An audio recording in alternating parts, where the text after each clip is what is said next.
എപ്പിസോഡിന്റെ തുടക്കത്തിൽ ജിൻവു Korean hunters അസോസിയേഷന്റെ ഓഫീസിലേക്ക് പോകും. അവിടെ ഒരുപാട് ഹണ്ടേഴ്സ് അവരുടെ അവേക്കനിങ്ങും റീ അവേക്കനിങ്ങിനെയും ചെക്ക് ചെയ്യാൻ വേണ്ടി വന്നിരിക്കുന്നുണ്ടായിരിക്കും. ജിൻവു അവന്റെ റീവാലുവേഷന്റെ രജിസ്ട്രേഷൻ ചെയ്യാൻ വേണ്ടി അവിടെ ഇരിക്കുന്ന 2 ഏജൻസിന്റെ അടുത്തേക്ക് പോകും. അപ്പോഴായിരിക്കും അവിടെ ഇരിക്കുന്ന ഒരു ഏജന്റ് ആണെങ്കിൽ ജിൻവുവിന്റെ പേര് കണ്ടിട്ട് എന്തോ ഓർക്കുന്നത്. ആ ഏജന്റ് ജിൻവുവിനെ റീവാലുവേഷന് വിട്ടിട്ട് ഒരാളെ ഫോൺ വിളിക്കും. ആ ഏജന്റ് ഫോൺ വിളിച്ചത് മറ്റാരെയല്ല, വൈറ്റ് ടൈഗർ ഗിൽഡിന്റെ ക്യാപ്റ്റൻ ബേക്യുനെ ആയിരുന്നു. ബേക്യുൻ ആണെങ്കിൽ ഇയാളുടെ അടുത്ത് ഓൾറെഡി പറഞ്ഞിട്ടുണ്ടായിരുന്നു, അഥവാ ജിൻവു റീവാലുവേഷന് വരുവാണെങ്കിൽ അവന്റെ അടുത്ത് അറിയിക്കണേന്ന്. അതിനുശേഷം ജിൻവു റീവാലുവേഷന് വേണ്ടി വെയിറ്റ് ചെയ്യുന്ന സ്ഥലത്ത് പോയിരിക്കും. അവിടെ ജിൻവുവിന്റെ കൂടെ വേറെ 2 ആൾക്കാരുണ്ടായിരുന്നു. അവിടെ ഇരിക്കുന്ന 2 പേരിൽ ഒരാൾ സംസാരിക്കാൻ തുടങ്ങും. ഒരാൾ പറയും, നിങ്ങൾക്ക് ഡി റാങ്കിന്റെ മുകളിലുള്ള ഏത് റാങ്ക് കിട്ടിയാലും നല്ലതാണ്. നിങ്ങൾ അറ്റ്ലീസ്റ്റ് ഒരു ഡി റാങ്ക് ആണെങ്കിൽ നിങ്ങൾക്ക് കഴിക്കാനുള്ള ഭക്ഷണം ഉണ്ടാക്കാനുള്ള വക എന്തായാലും കാണും. അപ്പോൾ നിങ്ങൾ അങ്ങോട്ട് നോക്ക്, ഈ അസോസിയേഷന്റെ ഫ്രണ്ട് ഗേറ്റിന്റെ അവിടെ നോക്കിയാൽ നിങ്ങൾ ഒരുപാട് ഹണ്ടേഴ്സിന്റെ ഗ്രൂപ്പിനെ കാണും. അവിടെ നിൽക്കുന്ന എല്ലാവരും ഡി റാങ്കിന് മുകളിലുള്ള ഹണ്ടേഴ്സിനെ റിക്രൂട്ട് ചെയ്യാൻ വേണ്ടിയിരിക്കുകയാണ്. അവരൊന്നും ഒരു വലിയ ഗിൽഡിലെ മെമ്പേഴ്സ് ഒന്നും അല്ല. അതുകൊണ്ട് അവർക്ക് അറിയാം, ഒരു ടോപ്പ് ക്ലാസ് ഹണ്ടറും അവരുടെ ഗിൽഡിലേക്ക് ജോയിൻ ചെയ്യത്തില്ല. അതുകൊണ്ട് ഇവിടെ നിന്ന് ഇറങ്ങി വരുന്ന ചെറിയ ഹണ്ടേഴ്സിനെ റിക്രൂട്ട് ചെയ്യുന്നതാണ് അവരുടെ സ്ഥിരം പണി. ഇത് കേട്ട് ജിൻവു ഇങ്ങനെ മനസ്സിലാലോചിക്കും, ഞാനൊരു ഹണ്ടറായ സമയത്ത് ഇതൊന്നും ഇല്ലായിരുന്നല്ലോ. അതിനുശേഷം മറ്റേ ഹണ്ടർ ആണെങ്കിൽ പറയും, ഇവരുടെ ഗ്രൂപ്പിൽ നിങ്ങൾ എങ്ങനെയായാലും ജോയിൻ ചെയ്യരുത്, കാരണം ഇവരെപ്പോഴും റിസ്കി മിഷൻസ് ആണ് ചെയ്യുന്നത്. ഇവരുടെ ഗ്രൂപ്പിൽ ഒരു ടോപ്പ് ക്ലാസ് ഹണ്ടേഴ്സും ഇല്ലാത്തതുകൊണ്ട് മിക്കവാറും ഇവർ ഹൈ റാങ്ക് ഡഞ്ചൻസിലേക്ക് പോകുമ്പോഴത്തേക്കും ഇവരുടെ കംപ്ലീറ്റ് സ്ക്വാഡും വൈപ്പൗട്ടായി ആക്സിഡൻസ് ഉണ്ടാവാനാണ് സാധ്യതയുള്ളത്. അതിനുശേഷം ഇതൊക്കെ പറഞ്ഞുകൊണ്ടിരിക്കുന്ന ഈ ഹണ്ടറിനെ റീവാലുവേഷന് വേണ്ടി വിളിക്കും. ഇയാൾ അങ്ങനെ റീവാലുവേഷന് വേണ്ടി കയറിപ്പോകും. ഇയാൾ റീവാലുവേഷൻ കഴിഞ്ഞ് ഇറങ്ങി വരുമ്പോഴത്തേക്കായിരിക്കും അറിയുന്നത് ഇയാളൊരു റാങ്ക് ഹണ്ടർ ആണെന്ന്. ഇത് കണ്ട് അവിടെ നെർവസ് ആയിക്കൊണ്ട് നേരത്തെ ഇരുന്ന ആള് കുറച്ചും കൂടെ നെർവസ് ആവും. ജിൻവുവിന്റെ സൈഡിൽ ഇരുന്ന ആളിങ്ങനെ മനസ്സിൽ ഇങ്ങനെ പറഞ്ഞുകൊണ്ടിരിക്കും, അറ്റ്ലീസ്റ്റ് ഒരു റാങ്ക് ഹണ്ടറെങ്കിലും ആവണേ, ഒരു റാങ്ക് ഹണ്ടറെങ്കിലും ആവണേന്ന്. അപ്പോഴത്തേക്കും ജിൻവു ആ ഹണ്ടറിനോട് ചോദിക്കും, നിങ്ങൾക്ക് വല്ല കുഴപ്പമുണ്ടെങ്കിൽ ഞാൻ ആദ്യം പൊയ്ക്കോട്ടെ. അപ്പോഴത്തേക്കും ആ ഹണ്ടർ എങ്കിൽ നിങ്ങൾ പൊയ്ക്കോ, ഞാൻ അതിന് ശേഷം പോകാം. എന്നിട്ട് ജിൻവു അവേക്കനിങ് ചെക്ക് ചെയ്യുന്ന റൂമിലേക്ക് പോകും. അവിടെ നിൽക്കുന്ന ഒരു ഏജന്റ് ആണെങ്കിൽ ജിൻവുവിന്റെ റിപ്പോർട്ട്സ് എടുത്ത് നോക്കും. ആ റിപ്പോർട്ട് നോക്കിയതും ആ ഏജന്റ് കാണും, ഇവൻ ഓൾറെഡി ഒരു റാങ്ക് ആയിട്ട് അവേക്കൻ ചെയ്തിട്ടുള്ള ഒരാളാണെന്ന്. അപ്പോൾ റീവാലുവേഷൻ ആണോ വന്നത്? എന്നിട്ട് ആ ഏജന്റ് ഇങ്ങനെ പറയും, എപ്പോഴും ഒരു റാങ്ക് തന്നെയായിരിക്കും അവരുടെ റീവാലുവേഷൻ വരുന്നത്, അവർക്ക് അവരുടെ റിയാലിറ്റി മനസ്സിലാക്കാനുള്ള കഴിവില്ലേ. എന്നിട്ട് ആ ഏജന്റ് ജിൻവുവിന്റെ അടുത്ത് പറയും, നീ ആ ബോൾ കണ്ടോ, ആ ബോളിനകത്ത് നിന്റെ കൈ എടുത്ത് വെക്കാൻ പറയും. ജിൻവു ആ ബോൾ കൈ വെച്ചതും ആ ബോൾ ഗ്ലോ ചെയ്യാൻ തുടങ്ങും. അതിനുശേഷം ഏജന്റ് ആണെങ്കിൽ ഒരു മെഷീനിലേക്ക് നോക്കും. ആ മെഷീനിൽ ഏജന്റ് നോക്കിയപ്പോഴത്തേക്കും അതിനകത്ത് എറർ എന്നായിരിക്കും എഴുതി കാണിക്കുന്നത്. അപ്പോഴത്തേക്കും ഏജന്റ് വിചാരിക്കും, മെഷീൻ എന്ത് കേടായിപ്പോയോ. അപ്പോഴായിരിക്കും അവിടെ ഇന്നൊരു സീനിയർ ഏജന്റ് ആണെങ്കിൽ അങ്ങോട്ടേക്ക് വരുന്നത്. ആ സീനിയർ ഏജന്റ് ആണെങ്കിൽ ഈ ജൂനിയറിനോട് ചോദിക്കും, എന്ത് പറ്റി, ഇവിടെ എന്തോ കുഴപ്പം. അപ്പോഴത്തേക്ക് ആ ജൂനിയർ ഏജന്റ് ആണെങ്കിൽ ഇങ്ങനെ പറയും, ഈ മെഷീൻ എന്തോ കുഴപ്പമുണ്ട്, ഇന്ന് വന്ന് നോക്കിക്കാണ്. അപ്പോഴത്തേക്ക് ആ സീനിയർ വന്ന് നോക്കും. സീനിയർ ഇത് നോക്കിയതോ അത് അന്തം വിട്ടേക്കും അയാൾ അവിടെ. ആ സീനിയർ ഏജന്റ് ആണെങ്കിൽ ജൂനിയറിനോട് ചോദിക്കും, നീ എത്ര നാളായിട്ട് ഇവിടെ വർക്ക് ചെയ്യുന്നുണ്ട്? അപ്പോഴത്തേക്ക് ആ ജൂനിയർ പറയും, ഞാൻ 6 മാസമായിട്ട് ഇവിടെ വർക്ക് ചെയ്യുന്നുണ്ട്.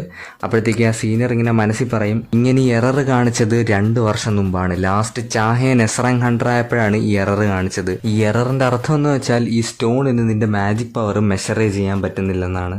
എന്നിട്ട് ആ സീനിയർ ഏജന്റ് ജൂനിയറിനോട് പറയും, ഇവൻ കൊറിയയിൽ വരാൻ പോകുന്ന 10th റാങ്ക് ഹണ്ടർ ആണെന്ന്. അതിനുശേഷം സീൻ കട്ടായി ഹണ്ടേഴ്സ് ഗിൽഡിന്റെ ക്യാപ്റ്റൻ ചോയിനെ കാണിക്കും. ചോയി ആണെങ്കിൽ ഈ ഹണ്ടേഴ്സ് അസോസിയേഷന്റെ ബിൽഡിങ്ങിന്റെ പുറത്ത് ഒരു ഏജന്റിന്റെ അടുത്ത് സംസാരിച്ചുകൊണ്ടിരിക്കുകയായിരിക്കും.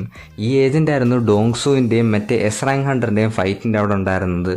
ഏജന്റ് ആണെങ്കിൽ ചോയിന്റെ അടുത്ത് ജിൻവുവിനെ പറ്റി കുറച്ചൊക്കെ സംസാരിക്കാൻ നോക്കും. പക്ഷെ ജിൻവുവിനെ പറ്റി കേൾക്കാൻ ഈ ചോയ്ക്ക് പ്രത്യേകിച്ച് താല്പര്യമൊന്നും ഇല്ലായിരുന്നു. ചോയ് ആണെങ്കിൽ ആ ഏജന്റ് അടുത്ത് ജീജു ഐലൻഡ് ഉറുമ്പുകൾക്ക് പറക്കാൻ കിട്ടിയ ശക്തികളെ പറ്റി ചോദിക്കും. എന്നിട്ട് അയാൾ പറയും, അഥവാ ആൻസിനെ നമുക്ക് തോപ്പിക്കണമെങ്കിൽ കൊറിയയിലുള്ള എല്ലാ ടോപ്പ് ക്ലാസ് ഗിൽഡ്സും നമ്മുടെ കൂടെ ഒരുമിച്ച് ചേരേണ്ടി വരും, എന്നാൽ മാത്രമേ നമുക്ക് അവരെ തോപ്പിക്കാൻ പറ്റുള്ളൂ, കാരണം അതൊരു റാങ്ക് ഗേറ്റ് ആണ്. ഇവരിതിനെപ്പറ്റി ഇങ്ങനെ സംസാരിച്ചുകൊണ്ടിരിക്കുമ്പോഴത്തേക്കായിരിക്കും ആ ഹണ്ടർ അസോസിയേഷന്റെ ഓഫീസിൽ നിന്ന് ഒരുപാട് ബഹളം വരുന്ന ഇവർ കേൾക്കുന്നത്. അതിനുശേഷം സീൻ കട്ടായി നമ്മളെ ഹണ്ടർ അസോസിയേഷന്റെ അകത്ത് കാണിച്ചു തരും. അവിടെ വെച്ച് ആ ഏജന്റ് ആണെങ്കിൽ ജിൻവുവിന്റെ അടുത്ത് പറയും, നമുക്ക് നിങ്ങളുടെ ഫുൾ പവർ അസസ് ചെയ്യാൻ പറ്റിയില്ല, കാരണം മെഷീൻ ബ്രോക്ക് ആയിപ്പോയി. അതുകൊണ്ട് നിങ്ങൾ 3 ദിവസം കഴിഞ്ഞ് തിരിച്ചു വരണം റീവാലുവേഷന് വേണ്ടി. അത് കേട്ട് ജിൻവു ഇച്ചിരി ലെഡ് ആണാവും. എന്നിട്ട് അവിടെ നിന്ന് പോകാൻ നോക്കും. അവൻ പോകാൻ നോക്കുമ്പോഴത്തേക്ക് അവിടെ സൈഡിൽ നിന്ന് കുറെ ചെറിയ ഗിൽസുകൾ ഇങ്ങനെ ജിൻവുവിനെ നോക്കിയിട്ട് ഇങ്ങനെ മനസ്സിൽ പറയും, ഇയാളാണല്ലേ കൊറിയയിലുള്ള 10th റാങ്ക് ഹണ്ടർ. അപ്പോൾ അവിടെ സൈഡിൽ നിന്ന് എല്ലാ ഗിൽഡിലെ ആൾക്കാരും ഇങ്ങനെ മനസ്സിലാലോചിക്കുക, എങ്ങനെയെങ്കിലും ഇവൻ നമ്മുടെ ഗിൽഡ് ജോയിൻ ചെയ്താൽ നമ്മുടെ ഗിൽഡ് രക്ഷപ്പെടും. അപ്പോഴായിരിക്കും അവിടെ കൊറിയയിലെ നമ്പർ 1 ഗിൽഡ് ഹണ്ടേഴ്സിന്റെ ക്യാപ്റ്റൻ ചോയി കയറി വരുന്നത്. ചോയിനെ കണ്ടെന്ന് എല്ലാവരും അന്തം വിട്ടേക്കും. എന്നിട്ട് അവരിങ്ങനെ പറയും, ഇതെന്ത് പ്രീ പ്ലാൻഡ് ആയിരുന്നു, ഇവൻ ചോയിന്റെ ഗിൽഡിലേക്ക് ജോയിൻ ചെയ്യാൻ പോവാണോ? ചോയ് ആണെങ്കിൽ നടന്നു വരുന്ന ജിൻവുവിനെ കണ്ടിട്ട് പറയും, ഇവന് റീവാലുവേഷന്റെ ആവശ്യമൊന്നുമില്ല, ഇവനെ കണ്ടാൽ തന്നെ അറിയാം ഇവൻ്റെ ഒരു റാങ്ക് ഹണ്ടർ ആണെന്ന്. അതിനുശേഷം ചോയ് ആണെങ്കിൽ സുങ്ജിൻവുവിൻ്റെ അടുത്ത് പോയി ചോദിക്കും, നിനക്ക് എൻ്റെ ഗിൽഡിൽ ചേരാൻ താല്പര്യമുണ്ടോ എന്ന്. അതവൻ പറഞ്ഞ് തീരുന്നതിന് മുമ്പത്തേക്കും സുങ്ജിൻവു റിജക്റ്റ് ചെയ്യും. എന്നിട്ട് പറയാം അവന് താല്പര്യമില്ല. ജിൻവു ചോയിനെ റിജക്റ്റ് ചെയ്തിട്ടുണ്ട്. അവിടെ സൈഡിൽ നിൽക്കുന്ന ആൾക്കാരും ചോയി മന്ദം വിട്ടിരിക്കും. ചോയ് മനസ്സിങ്ങനെ ആലോചിക്കും, അവൻ മര്യാദയ്ക്ക് ചോദിക്കാത്തതുകൊണ്ടായിരിക്കും ഇവൻ റിജക്റ്റ് ചെയ്ത. ചോയ് തിരിഞ്ഞ് ജിൻവുവിനെ നോക്കാൻ പോയപ്പോഴത്തേക്കും ജിൻവുവിനെ അവിടെ ഒന്നും കാണാനില്ല. അപ്പോൾ ചോയ് വിചാരിക്കും ജിൻവു ഒരു അസാസിൻ ടൈപ്പ് ഹണ്ടർ ആയിരിക്കും. ജിൻവു അവിടെ നിന്ന് പോയ ആ സമയത്തായിരിക്കും കിതച്ചുകൊണ്ട് വൈറ്റ് ടൈഗർ ഗിൽഡിന്റെ ക്യാപ്റ്റൻ ബേക്യുൻ അവിടെ വരുന്നത്. ബേക്യുൻ അവിടെ വന്നതും അവൻ ആദ്യം കാണുന്നത് ചോയിനെയാണ്. അവ അത് കണ്ടിട്ട് പേടിച്ചിങ്ങനെ ആയിരിക്കും, ഞാൻ വരുന്നതിന് മുമ്പ് എല്ലാം തീർന്നു കഴിഞ്ഞോ. അപ്പോൾ അങ്ങനെ പറഞ്ഞതിൻ്റെ റീസൺ എന്തെന്ന് വെച്ചാൽ ചോയിൻ്റെ ഗിൽഡിൽ ഓൾറെഡി വേറൊരു എസ് റാങ്ക് ഹണ്ടർ ഉണ്ട്, ചാഹൻ. 2 എസ് റാങ്ക് ഹണ്ടർ ഓൾറെഡി അവരുടെ ഗിൽഡിലുണ്ട്. അവരാണ് കറൻ്റ്ലി കൊറിയയിൽ ഏറ്റവും സ്ട്രോങ്ങസ്റ്റ് ഗിൽഡ്. ജിൻവുവും കൂടെ അവരുടെ കൂടെ ചേർന്ന് കഴിഞ്ഞാൽ 3 എസ് റാങ്ക് ഹണ്ടേഴ്സ് ആവും അവരുടെ ഗിൽഡിൽ. അങ്ങനെ സംഭവിച്ചാൽ കൊറിയയിൽ ആർക്കും ഹണ്ടേഴ്സ് ഗിൽഡിനെ തടുക്കാൻ സാധിക്കത്തില്ല. അതുകൊണ്ടാണ് ബേക്യുനാണെങ്കിൽ സുങ്ജിൻവുവിനെ അവൻ്റെ ഗിൽഡിൽ ചേർക്കാൻ നോക്കുന്നത്, അവൻ്റെ ഗിൽഡിനെ കുറച്ചും കൂടെ സ്ട്രെങ്തൻ ചെയ്യാൻ വേണ്ടി. ചോയ് ആണെങ്കിൽ ബേക്യുവിനെ കണ്ടപ്പോഴത്തേക്കും കുറച്ച് പസിലുകൾ കണക്ട് ചെയ്ത് എന്തോ സോൾവ് ചെയ്യാൻ നോക്കും. അവനാണെങ്കിൽ മനസ്സിങ്ങനെ ആലോചിക്കും, ഈ ഇടയ്ക്ക് വൈറ്റ് ടൈഗർ ഗിൽഡിന്റെ മുകളിൽ സംഭവിച്ച റെഡ് ഗേറ്റ് ഇൻസിഡന്റിൽ മിക്കവാറും ജിൻവു ആയിരിക്കും അവരെ രക്ഷിച്ചത്. എന്നിട്ട് അവൻ വിചാരിക്കും, ജിൻവുവിനെ ഈസിലി കൺട്രോൾ ചെയ്യാൻ പറ്റാത്ത ഒരാളായതുകൊണ്ട് ഇവർക്ക് അവരെ ഗിൽഡിലേക്ക് ജോയിൻ ചെയ്യിപ്പിക്കാൻ പറ്റിയില്ലായിരുന്നു. ശേഷം നമ്മളെ ബേക്കിൻ്റെ മുഖം കാണിച്ചു തരും. ബേക്കിന് ഭയങ്കര ഡിസപ്പോയിൻറ്റഡ് ആയിട്ടിരിക്കും, അവന് ജിൻവുവിനെ അവൻ്റെ ഗിൽഡിൽ ജോയിൻ ചെയ്യിപ്പിക്കാൻ പറ്റാത്തതുകൊണ്ട്. അതിനുശേഷം ചോയ് അവിടെ നിന്ന് നടന്നു പോകും. എന്നിട്ട് സീൻ കട്ടായി നമ്മളെ ഹോസ്പിറ്റലിൽ കാണിച്ചു തരും. ഹോസ്പിറ്റലിൽ ജിൻവു അവൻ്റെ അമ്മയുടെ അടുത്ത് പോയി നിൽക്കുകയായിരിക്കും. അവൻ്റെ അമ്മ ഒരു ക്രിട്ടിക്കൽ സിറ്റുവേഷനിലാണ് കിടക്കുന്നത്. ജിൻവുവിൻ്റെ അമ്മയുടെ മുകളിൽ ഡഞ്ചൻ വന്നതിന് ശേഷം ഒരു ഡിസീസ് വന്നു. ആ ഡിസീസ് വന്നതിന് ശേഷം അവൻ്റെ അമ്മ സ്ഥിരം പാരലൈസ്ഡ് ആയിട്ടാണ് കിടക്കുന്നത്. അവൻ്റെ അമ്മയുടെ കൂട്ടിരിക്കുമ്പോഴത്തേക്കായിരിക്കും ജിൻചൗൾ എന്ന് പറയുന്നൊരു ഏജൻറ്റ് അവിടെ വരുന്നത്. എന്നിട്ട് ആ ഏജൻ്റ് ആണെങ്കിൽ ജിൻവുവിൻ്റെ അടുത്ത് സംസാരിക്കാൻ തുടങ്ങും. എന്നിട്ട് ആ ഏജൻറ്റ് ജിൻവുവിൻ്റെ അടുത്ത് ചോദിക്കും, നീ അല്ലായിരുന്നു ആ ഡബിൾ ഡഞ്ചൻ ക്ലിയർ ചെയ്തതെന്ന്. അത് കേട്ട് ജിൻവു തമാശയായിട്ട് പറയും, ഞാനല്ലത് ക്ലിയർ ചെയ്ത. അതിനുശേഷം ആ ഏജന്റ് ആണെങ്കിൽ ജിൻവുവിൻ്റെ അടുത്ത് പറയും, നിങ്ങൾക്ക് സർവേലൻസ് ടീമിൽ ജോയിൻ ചെയ്യാൻ താല്പര്യമുണ്ടോ?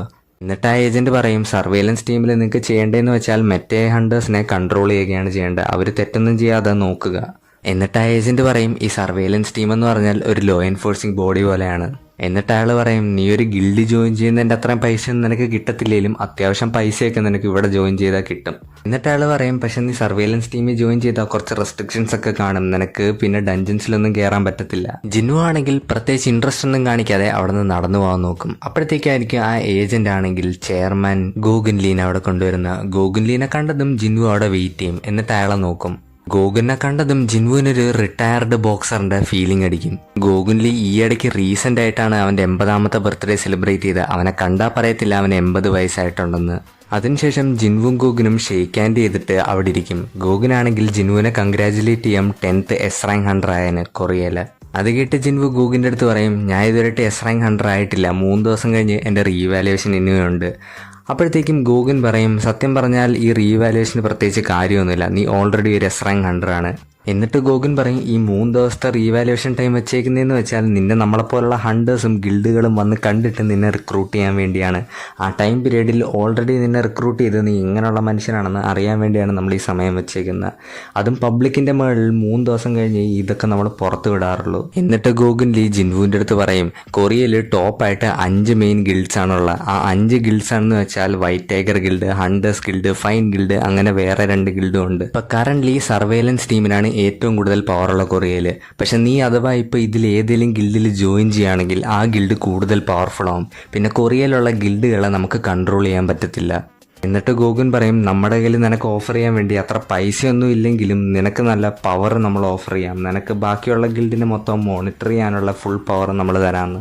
എന്നിട്ട് ഗോഗുൻ ലീ പറയും, ഈ വേൾഡിലെ ഏറ്റവും വലിയ പ്രോബ്ലം മാജിക് ബീസ്റ്റുകൾ മാത്രമല്ല, എസ് റാങ്ക് ഹണ്ടേഴ്സും ഒരു വലിയ പ്രോബ്ലമാണ്. എസ് റാങ്ക് മാത്രമല്ല, എല്ലാ ഹണ്ടേഴ്സും പ്രോബ്ലമാണ്. അവരെയൊക്കെ കൺട്രോൾ ചെയ്യാൻ വേണ്ടി നമ്മുടെ ബ്യൂറോയിൻ്റെ ആവശ്യമുണ്ട്. എന്നിട്ട് ഗോഗുൻ ലീ വീണ്ടും ജിൻവുവിൻ്റെ അടുത്ത് അതേ ചോദ്യം ചോദിക്കും, നിനക്ക് സർവേലൻസ് ടീമിൽ ജോയിൻ ചെയ്യാൻ താല്പര്യമുണ്ടോ എന്ന്. അതിൻ്റെ ഉത്തരമായിട്ട് ജിൻവു പറയും, എനിക്ക് താല്പര്യമില്ല. അപ്പോഴത്തേക്കും ഗോഗുൻ ലീ ഇങ്ങനെ അന്തം വിട്ടിട്ട് മനസ്സിൽ ആലോചിക്കും, ഓ അപ്പോൾ ഇവനും പൈസേൻ്റെ പിന്നിലാണ് പോകുന്നത്. അപ്പോഴായിരിക്കും ജിൻവു ഇങ്ങനെ ഗോഗുൻ ലീനോട് പറയുന്നത്, എനിക്ക് ഡഞ്ചനുകൾ ക്ലിയർ ചെയ്യണമെന്നുള്ളൊരു ഇതുണ്ട്, എനിക്ക് ഫൈറ്റ് ചെയ്യണം, ഫൈറ്റ് ചെയ്തുകൊണ്ടേ ഇരിക്കണം എന്നുള്ള ഫീലിംഗ് ആണ് എൻ്റെ മനസ്സിൽ നിന്ന് വരുന്നത്. അതുകൊണ്ട് എനിക്ക് നിങ്ങളുടെ കൂടെ ബ്യൂറോയിൽ ജോയിൻ ചെയ്ത് കഴിഞ്ഞാൽ എനിക്ക് ഡഞ്ചനിലൊന്നും കയറാൻ പറ്റൂല.